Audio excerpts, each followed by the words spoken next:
নমস্কার, আমি অ্যাস্ট্রোলজার চন্দনা বাড়ুই বলছি। তো আজ আবার ফিরে আসলাম একটা নতুন ভিডিও নিয়ে। যে দেখো, তোমাদের বাড়িতে, প্রত্যেকের বাড়িতে, যাদের বাড়িতে মনে হবে বাড়িটা একটু ভার আছে, বাড়িটাতে কোনো প্রেত আত্মা বাস করছে, ঠিক আছে, যদি কোনো কিছু এরকম তোমাদের মনে হয়, তাহলে তোমরা কি করবে, তাহলে পরে তোমরা একটা মন্ত্র বলবে। সেই মন্ত্রটা আমি বলে দেবো এখন। তো তার আগে আমি একটা কথা বলি যে আমার চ্যানেলটাকে, অ্যাস্ট্রোলজার চন্দনা বাড়ির চ্যানেলটাকে বেশি বেশি করে তোমরা লাইক, কমেন্ট, শেয়ার করো। আর আমার একটা ইউটিউব চ্যানেল আছে চন্দনা বাড়ি নামে, সেখানে গিয়ে প্রচুর প্রচুর সাবস্ক্রাইব করো। এই ভিডিওগুলো এই চ্যানেলে যেটা পাবে সেটা ইউটিউব চ্যানেলেও পাবে। বিভিন্ন রকমের গাছগাছালি দিয়ে আমি ভিডিও দিয়ে থাকি, ঠিক আছে। আর নেক্সটেও দেবো। তোমরা আমাকে উৎসাহ করো, মানে উৎসাহিত করো, যাতে আমি ভালো ভালো ভিডিও নিয়ে আসতে পারি।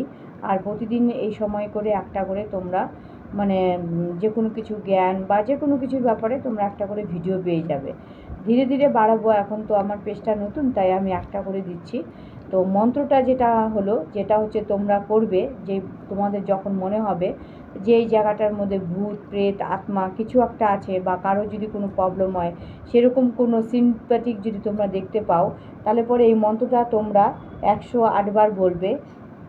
ত্রি নমঃ, ত্রি নমঃ, ত্রি নমঃ 7 বার, অথবা 11 বার, অথবা তোমরা 21 বার এই মন্ত্রটা পাঠ করবে। দেখবে যে তোমাদের যে সমস্যাগুলো আছে সেটা কেটে যাবে। ভূত প্রেত আত্মা তোমার বাড়ির, তোমার তীরসীমানা থেকে অনেক দূর পর্যন্ত চলে যাবে। তোমার ভয় সব কিছু কেটে যাবে। তো কমেন্ট বক্সের মধ্যে জয় মা তারা লিখতে ভুলবে না, আর জবা ফুলের ভালোবাসা দিতে ভুলবে না। জয় গুরু বামদেব, জয় মা তারা। তাহলে আমি এখন রাখি, দেখা হবে নেক্সট ভিডিওতে।